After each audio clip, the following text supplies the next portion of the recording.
উত্তর পশ্চিমাঞ্চলের Xinjiang Uyghur স্বায়ত্তশাসিত অঞ্চলের বিস্তীর্ণ গম ক্ষেতে এখন কৃষকের সবচেয়ে বড় সহকারী চালকবিহীন ড্রোন, স্মার্ট সেচ ব্যবস্থা এবং ডিজিটাল কৃষি প্রযুক্তি। এসব প্রযুক্তির ব্যবহারে শুধু সময় ও শ্রমের সাশ্রয় হচ্ছে না, বাড়ছে উৎপাদনও।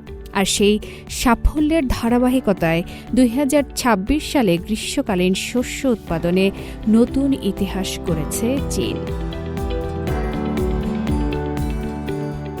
সিনজিয়াংয়ের উচিয়াছু শহরে প্রায় ২৭,০০০ হেক্টর শীতকালীন গম এখন দানা বাঁধার গুরুত্বপূর্ণ পর্যায়ে রয়েছে।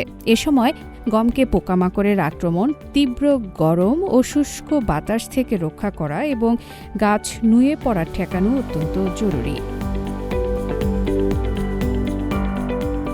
এই পুরো কাজটি এখন করছে অত্যাধুনিক কৃষি ড্রোন।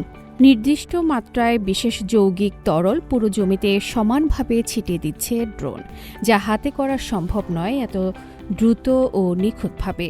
ড্রোন দিয়ে স্প্রে করা খুবই দ্রুত এবং সাশ্রয়ী। মাত্র ১ ঘন্টায় প্রায় ১,০০০ মো অর্থাৎ প্রায় ৭ হেক্টর জমিতে স্প্রে করা যায়।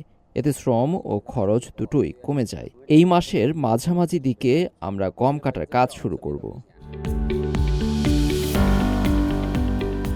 প্রযুক্তি নির্ভর এই কৃষি ব্যবস্থার সুফলও মিলেছে চোখে পড়ার মতো।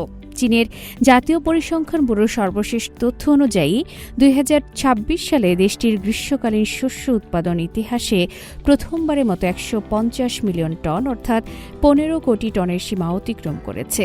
চলতি মৌসুমে মোট উৎপাদন হয়েছে ১৫০.৭৫ মিলিয়ন টন, যা গত বছরের তুলনায় ১০ লাখ টন বা প্রায় ০.৭% বেশি। সবচেয়ে উল্লেখযোগ্য বিষয় হল এবার গম চাষের জমির পরিমাণ গত বছরের তুলনায় সামান্য কম ছিল। তারপরও উন্নত প্রযুক্তি, স্মার্ট ব্যবস্থাপনা এবং বৈজ্ঞানিক চাষাবাদের কারণে প্রতি হেক্টরে গড় ফলন বেড়ে দাঁড়িয়েছে ৫,৬৮১.৬ কেজি, যা আগের বছরের তুলনায় ০.৮% বেশি। কৃষিজমির পরিমাণ না বাড়িয়েও কেবল প্রযুক্তির দক্ষ ব্যবহারে খাদ্য উৎপাদন কিভাবে নতুন উচ্চতায় নেওয়া যায় তার বাস্তব উদাহরণ দেখিয়েছে চীন। ড্রোন, কৃত্রিম বুদ্ধিমত্তা, স্যাটেলাইট নজরদারি এবং স্মার্ট সেচ ব্যবস্থার সমন্বয়ে কৃষিকে আরও আধুনিক ও টেকসই করে তুলেছে দেশটি। প্রযুক্তি নির্ভর এই কৃষি বিপ্লব শুধু চীনের খাদ্য নিরাপত্তাকেই শক্তিশালী করছে না, ভবিষ্যতের বৈশ্বিক কৃষির দিক নির্দেশনাও তুলে ধরছে।